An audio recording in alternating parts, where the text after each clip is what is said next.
They judged him for the vest on a customer's back, not the work in his hands. Big mistake. It was a Thursday morning in Modesto, California. The kind of morning where the sun's already burning through your shirt by 9 a.m. and the concrete smells like heat. Darnell Cooper had been at Vince's Custom Cycles for almost a decade and a half, and he still showed up early every single day. Same thermos of coffee, same black boots, same quiet nod to whoever clocked in after him. Darnell wasn't flashy. He didn't brag, didn't need to. You don't survive this long in a bike shop unless your hands know what they're doing. And his did. He could pull apart a carburetor blindfolded and tell you if the engine was burning too lean just by the sound it made when you hit the throttle. That morning, Vince barked out an order across the garage. "Darnell, you're up front. Walk in. Rear belt's shredded." Darnell wiped his hands on a rag and walked out toward the open bay door. That's when he saw it. A 2005 Harley Dyna Superglide. Dirty, loud, and mean-looking, just the way riders liked them. But it wasn't the bike that caught his attention. It was the patch on the man's cut-off denim vest. A red and white Hell's Angels rocker stretched across the back with a small Modesto chapter tag at the bottom. Now, here's the thing. Darnell wasn't new to this. He'd fixed bikes for all types, retired sheriffs, fresh out of jail, weekend warriors, real riders. He didn't ask questions he didn't need the answers to. If you had cash or a card that cleared, you were a customer, period. The rider was white, maybe late 40s, with deep-set eyes, weathered skin, and tattoos crawling up both arms. "You Darnell?" the guy asked. "That's me." "Guy out back said you're the only one who really knows what the hell he's doing around here." Darnell gave a small smile. "Depends what you're trying to get done." The rider kicked out the stand and gave a half shrug. "Belt snapped on the way in. She's spitting and popping too. Maybe timing's off." Darnell crouched beside the bike, already eyeing the damage. "You ride it like you stole it?" The guy chuckled. "Is there any other way?" And just like that, it was on. Darnell rolled the bike inside, started the inspection. They talked a little, small stuff. Engine mods, preferred oils, what tires held up best in Cali heat. Nothing personal. The guy's name was Royce. Didn't offer a last name, and Darnell didn't push. They shared a mutual respect. Riders and mechanics understand each other on a different level. It's about trust. You trust the person under your bike not to mess you up when you're doing 90 down I-5. After about an hour, Darnell had replaced the belt, tuned the timing, tightened the chain, and cleaned the air filter just for good measure. Royce grinned. "Feels better already, and I ain't even sat on her." Darnell smirked. "She'll hold up. Just don't ride her like you're invincible." Royce held out a calloused hand. "Appreciate it, man. You know, people don't always treat us right. You didn't flinch. You just did the work." Darnell shook his hand. "I fix bikes. I don't fix people." The moment felt genuine. Two men from completely different worlds connected by grease, gas, and grit. Darnell watched as Royce peeled out of the lot, engine growling like a dog off its leash. But someone else had been watching too. A coworker, Zach. Young guy, new. Thought he was slick, thought he was funny. Took a photo on his phone while Darnell worked on Royce's bike. Captioned it, "Guess who's patching up the Angels today?" He didn't show Darnell, didn't tell Vince. Just tossed it on his private Instagram, thinking it'd get a few laughs.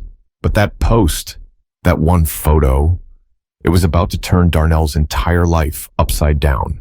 By the next morning, Darnell noticed the energy in the shop felt off. Not loud, not tense, just different. Fewer hellos, less eye contact. Like folks were watching him, but nobody wanted to admit it. He brushed it off at first. Maybe it was the heat. Maybe people were just tired. But when Vince walked past him in the bay without even a nod, Darnell knew something wasn't right. During lunch, he sat alone on the old bench out back like he always did. He was halfway through his sandwich when Zach came out, phone in hand, snickering. "Yo, Coop," Zach called out. "You see the comments on my story yesterday?" Darnell looked up, slow. "What story?" Zach turned the screen so Darnell could see. There it was. A photo of him crouched beside Royce's bike, the Hell's Angels patch clearly in frame. Caption read, "Darnell's switching teams guess we gotta start calling him Big Red." Underneath were a dozen comments. "Yo, he in deep now. Ain't that shop affiliated with the Vagos?" Watch him start rolling with the crew." Darnell's chest tightened. He stood slowly. "You posted this?" Zach shrugged like it was nothing. "It's a joke, man. Don't be so serious. Everyone knows it ain't real." But the damage was already done. That afternoon, a customer who'd been waiting on a tire install asked for a different mechanic, said he'd come back next week if Darnell wasn't available. Another guy stood at the front counter, whispering to the receptionist, eyeing Darnell like he had a grenade in his back pocket. And Vince still hadn't said a word. Darnell knew how fast stuff like this could spin. You don't need to say much in a place like Modesto. One bad look, one half-true story, and suddenly you're not the guy who fixes bikes. You're the guy they whisper about in the break room. By the end of the shift, Darnell had had enough. He walked straight into Vince's office, wiped sweat from his forehead, and shut the door behind him. "You got a minute?" he asked. Vince didn't look up from his desk. "You working on that Buell?" "I was. Now I'm here." Vince leaned back, arms crossed. "All right. What's on your mind?" "That picture, the one Zach posted." Vince's jaw worked, like he was chewing words before spitting them out. "You got a lot of nerve bringing that to me, Darnell." Darnell blinked. "Come again?" "You think I like getting calls from old customers asking if we're working with outlaw clubs now? You think that's good for business?"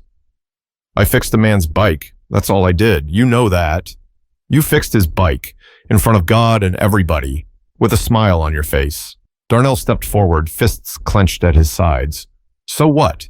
You telling me we're turning people away based on what jacket they wear now?" Vince stood up slowly.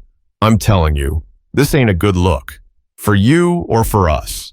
But you didn't have a problem with the skinhead whose Triumph I worked on last month. You didn't care when that dude with the Confederate flag keychain dropped off his Honda. So why now?" Vince didn't answer. That silence, that told Darnell everything he needed to know. But before he could walk out that office, Vince said something that stopped him cold. "Darnell," Vince said, voice low, "I'm letting you go." Just like that. No warning, no sit down, no final write-up or probation. 15 years, gone in 5 words. Darnell blinked hard. He wasn't even sure he heard it right. "You're firing me? For what?" Vince looked down at his desk, like the paperwork might give him the courage he didn't have in his own spine. "It's not a good fit anymore." "A good fit?" Darnell's voice cracked. "I trained half the guys in that shop. I've stayed late, worked holidays, took pay cuts when you asked. Now I'm not a good fit?" Vince avoided his eyes. "This isn't personal. Everything about it is personal." The room felt small, airless. Darnell's ears were ringing. He couldn't tell if it was heat or anger or just disbelief. "You know what this is," he said, voice low now. "It ain't about no damn photo. You're afraid of what people think, not what's real." Vince didn't deny it, didn't even try. He reached into a drawer, pulled out a thin envelope, and slid it across the desk. "Final check, plus your vacation hours." Darnell didn't touch it. "You ever think what kind of message this sends?" he asked. "To everyone else? To the young cats in that shop watching how you treat people?" Vince finally looked up. "I'm thinking about keeping my doors open, Darnell. That's what I'm thinking about." Darnell stared at him for a long second, then turned and walked out without a word. The sound of the office door clicking shut behind him felt louder than any argument. The shop was quieter than usual. He could feel eyes on him, some curious, some guilty, some pretending they hadn't heard the shouting. Zach was in the corner, pretending to refill the coolant shelf, but he wouldn't meet Darnell's gaze. Back at his station, Darnell opened his drawer, pulled out his toolbox key, and unlocked the chest he'd been filling for 15 years. Socket by socket, wrench by wrench, all paid for with honest labor. He packed slow, deliberate, no rush, like he wanted every person in that building to watch him leave and remember it. On his way out, he stopped at the time clock, clocked out for the last time, didn't say a word. Outside, the heat hit him like a slap. He sat behind the wheel of his old Silverado and just stared at the dash. Everything was quiet except the ticking sound the engine made when it cooled down. His phone buzzed, a text, unknown number. "Heard what happened. That was wrong, bro. I'm sorry." No name, no courage. He tossed the phone on the seat. That night, he didn't sleep. Just lay there, staring at the ceiling fan, spin slow overhead, thinking about how fast a man's reputation could be taken away. Not because of what he did, but because of what other people thought he did. 15 years of work, loyalty, and sweat, erased by one photo and a handful of scared whispers. But he wasn't broken. He was angry. And underneath that anger, something else was building. Resolve. Because if he didn't find out who really started this, he'd never be able to clear his name. And he wasn't about to let a joke ruin his life. The next day, Darnell woke up early out of habit. His body moved like it still had a shift to start. Coffee, shower, work boots. But this time, there was no place to be. He sat on the edge of the bed for a while, staring at his calloused hands. His phone buzzed again, another message from an old coworker. "Man, that was messed up. You good?" He didn't answer. Instead, he grabbed his keys, loaded his toolbox into the truck bed, and headed into town. Not for a job. Not yet. Just to move. Think. Keep from sitting in that silence. He stopped by Skip's Auto, a family-owned garage on the south end of Modesto. Skip was old school, white, in his 60s with a gut and a limp, but he never treated Darnell like anything less than a man. They'd done some side work together over the years, shared a beer once or twice at a cookout. Skip spotted him pulling in and walked out wiping his hands on a greasy towel. "You look like you just buried someone," he said. "Just got fired for doing my job," Darnell replied. Skip raised an eyebrow. "Heard some rumblings about that. Something about a biker?" Darnell nodded. "Guy from the Hells Angels. Walk in. Needed help. I fixed his bike. That's it." Skip shook his head slowly. "Let me guess. Some punk took a picture, it got twisted up, and Vince folded like a lawn chair. That about sums it up." They stood there for a beat. Skip leaned against the doorframe, squinting at the street. "I hate to say it," he said finally, "but I've seen this movie before. You're black, and he was a white biker with a reputation. People start assuming things. Nobody wants the heat. They let you take the fall." Darnell didn't say anything. He didn't have to. The truth had already been spoken. "You need anything?" Skip asked. "Money? Work?" "Appreciate it," Darnell said, "but I'm not done with this yet." That night, Darnell sat at the kitchen table staring at the photo Zach posted. It was still up. Dozens more comments now. A few were jokes. Others weren't. One of them said, "So Vince's shop is doing business with gang members now?" Another, "I always knew something was off about that dude." He clicked through the usernames. Local folks. People he'd seen around town. And then he found one that made his stomach turn, at Reeves Body Paint 209. It was a rival shop across town. They weren't subtle either. The caption on their repost read, "Our team keeps it clean. No gangs, no questions." That's when Darnell understood. This wasn't just some prank gone wrong. It was calculated, used against him. There were people who wanted him out of the picture. And Vince? He didn't defend Darnell, didn't correct the story. He just let the narrative run wild, let people think what they wanted if it meant protecting his image. Darnell opened his notebook. He started writing down names, dates, comments, anyone who had shared or reposted that image. He wasn't planning revenge. He was building the truth, step by step. And as he sat there, collecting the threads, a knock hit the front door, heavy, twice. Darnell stood up slowly, opened it. Standing on the porch, wearing the same vest as before, was Royce, the Hells Angels rider. "I heard what happened," he said. Darnell didn't answer. Royce looked him in the eye. "Mind if I come in?" But what Royce was about to say would flip the whole situation on its head. Darnell stepped back just enough for Royce to come in. He didn't say welcome. Didn't need to. The room was quiet, except for the buzz of the old refrigerator. Royce looked around like he hadn't expected it to feel so normal. Just a clean place with family photos, tools on the table, and the smell of fresh coffee lingering in the air.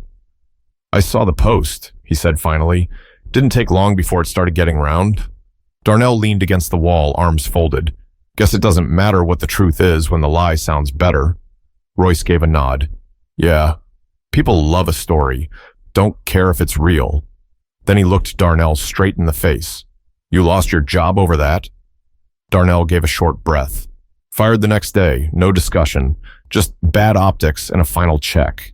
Royce's jaw clenched. "You ever stop to ask who wanted that to happen?" That got Darnell's attention. "What do you mean?" Royce sat down across from him, pulled out his phone, and scrolled through some messages. "There's a guy I know from back in the day, body workshop near the freeway. Name's Trevor Baines. Used to ride, used to talk big, never patched in. Always wanted to be affiliated, but nobody trusted him. Reeves Body Paint, Darnell said, already connecting the dots. Yeah, that's him. I heard he's been trying to run Vince out for years. Kept saying the shop was losing authentic riders. This was his shot. All he needed was a crack. Darnell stared at the table, feeling the weight of it. So he took a photo that wasn't his, spun a lie, and spread it to cut Vince off at the knees. Royce nodded. He reached out to a guy I know, asked if I was doing business with your shop. Told him I dropped my bike off. Next thing I know, he's reposting your photo and talking like I'm your blood brother. Darnell let that sit for a second. Why are you telling me this? Royce stood up. Because you didn't judge me. I walked in wearing that patch, and you treated me like a man. That matters more than you think. Darnell followed him to the door. Royce paused before stepping out. You get the truth straight, let me know. I don't mind setting the record right if that's what it takes. As the door shut behind him, Darnell felt something shift. This wasn't just a misunderstanding anymore. It was a setup, a calculated one, and he knew exactly where to start. The next morning, he showed up at Vince's shop with a folder under his arm and a fire in his chest. He didn't go through the side like he used to. He walked straight in the front and waited until Vince looked up from the register. What the hell are you doing here? Vince asked. Darnell set the folder on the counter. This, he said, tapping the cover, is everything. Every repost, every comment, every message linked to that photo. Most of it tied back to Trevor Baines and Reeves Body Paint. He's been trying to squeeze you out for months. Vince's face shifted, but he said nothing. And the kid who took the picture? Zach? He's the one who handed it over. Might want to ask him how much Baines paid him. But what Vince did next, Darnell never could have predicted it. Vince stared at the folder, hands resting on the counter like he wasn't sure whether to pick it up or throw it in the trash. For a moment, he said nothing. Just stood there, face tight, eyes flicking between the paperwork and Darnell's face. Then he finally spoke. You saying Zach sold you out? That he was working with Baines? I'm saying you fired the wrong man, Darnell replied. Vince opened the folder and flipped through the pages. There were screenshots, repost timestamps, comment logs. At the bottom, a printed message between Zach and a burner account, an account linked to a number used by Reeves Body Paint. Zach had sent the photo himself. He sold it, Darnell said. Not for much either, couple hundred. That's all it took. Vince rubbed the back of his neck. His voice dropped. I didn't know. You didn't want to know. Vince looked up, tired now. You gotta understand, Darnell. People were calling. Clients we've had for years. My rep was on the line. So you threw me under the bus. I made a call under pressure. Doesn't mean it was the right one. Darnell nodded once. No, it doesn't. Just then, the glass front door opened, and in walked Royce. Vest on, boots muddy, sunglasses hanging from his shirt collar. Every eye in the room turned. He didn't wait for permission. He walked straight to the counter, stood next to Darnell, and slapped down a small stack of glossy flyers. Y'all want to know who I am? Royce said loud enough for the whole shop to hear. Name's Royce Benton. I ride with the Modesto chapter. Been clean since 2011. Run a halfway house for ex-cons out in Ceres. That man, he pointed at Darnell, treated me with more respect than half the businesses in this town. Fired him for working on my bike? That's coward work. Silence. Royce leaned in close to Vince, voice low now. You know how many of your clients got family locked up? Folks that made mistakes but trying to do right? You gonna fire them too when someone comes knocking? Vince didn't answer. Royce looked around the shop, then back at Darnell. You let me know if you open your own spot. I'll bring every rider I know your way. He gave Darnell a nod, solid, real, and walked out the door like he owned the place.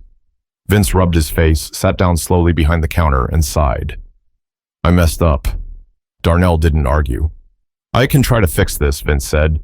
Put a statement out, talk to the press. You come back, we get ahead of it. But Darnell was already shaking his head. I'm not coming back. Vince looked surprised. Why not? Because you didn't have my back when it mattered. And now that the smoke's clearing, you're just trying to protect your name. I can't work in a place where loyalty only goes one way. He picked up the folder, tucked it under his arm, and turned to leave.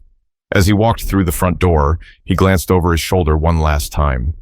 You want to make this right? He said. Start by telling the truth, loud and clear.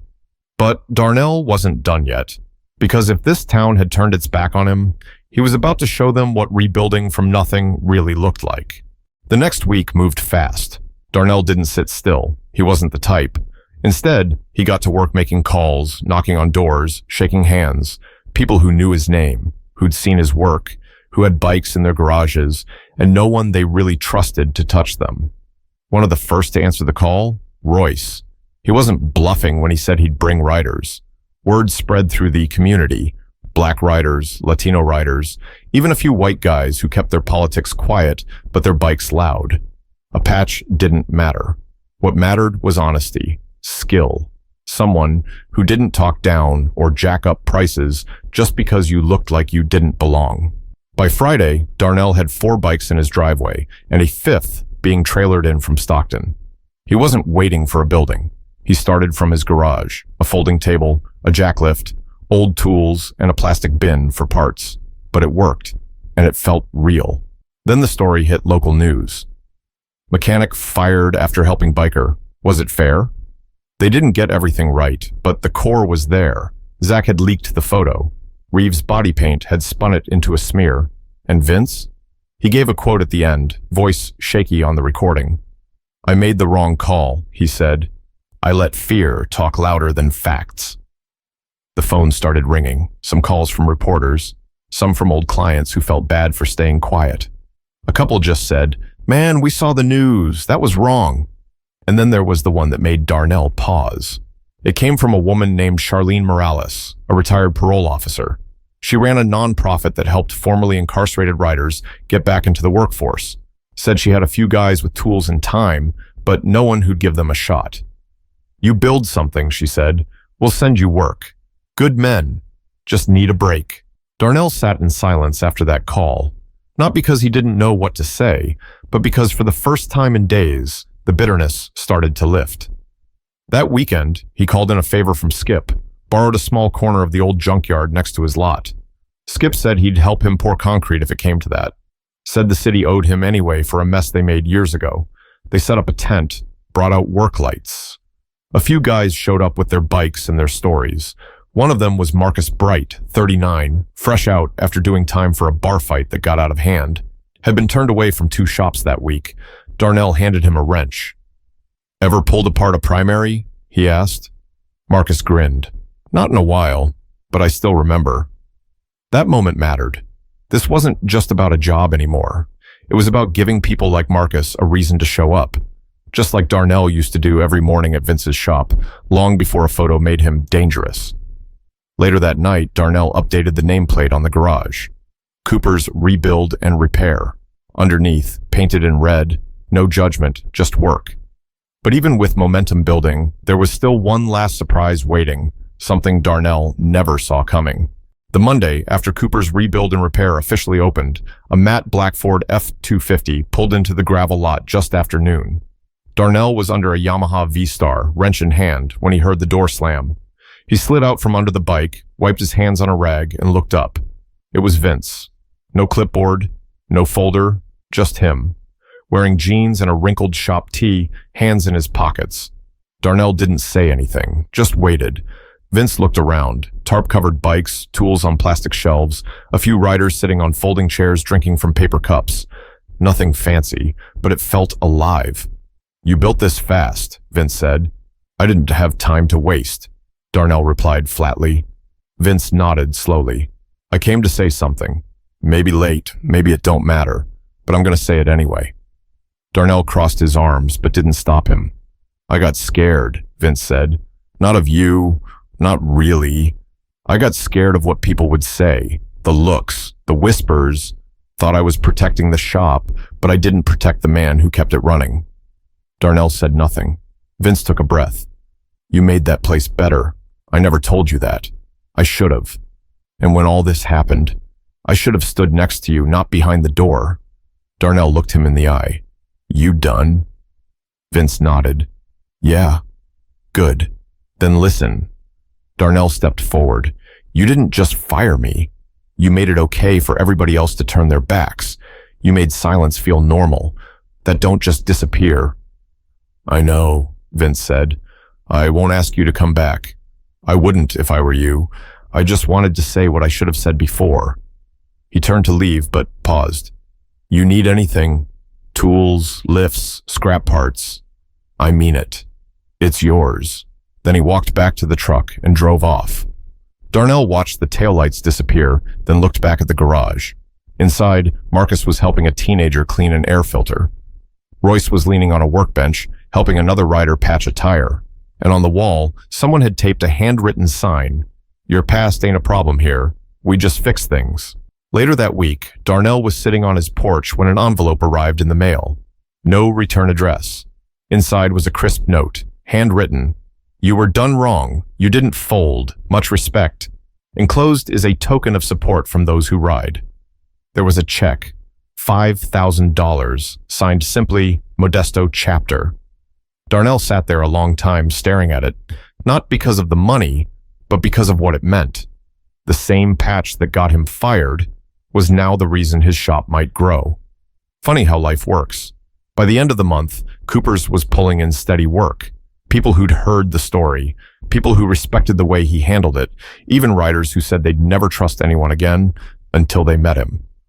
Darnell didn't chase revenge. He chased purpose. And in doing that, he found something more valuable than any job ever gave him. His voice, his peace, his pride. He didn't have to shout. He let his work speak, and this time everyone listened. Because reputation can be taken in a second, but respect? That's earned, rebuilt, and protected with every choice you make. Don't be the one who stays quiet when someone's being torn down. Speak truth, stand tall, and remember, silence can do more damage than hate ever could. Now let me ask you, what would you have done?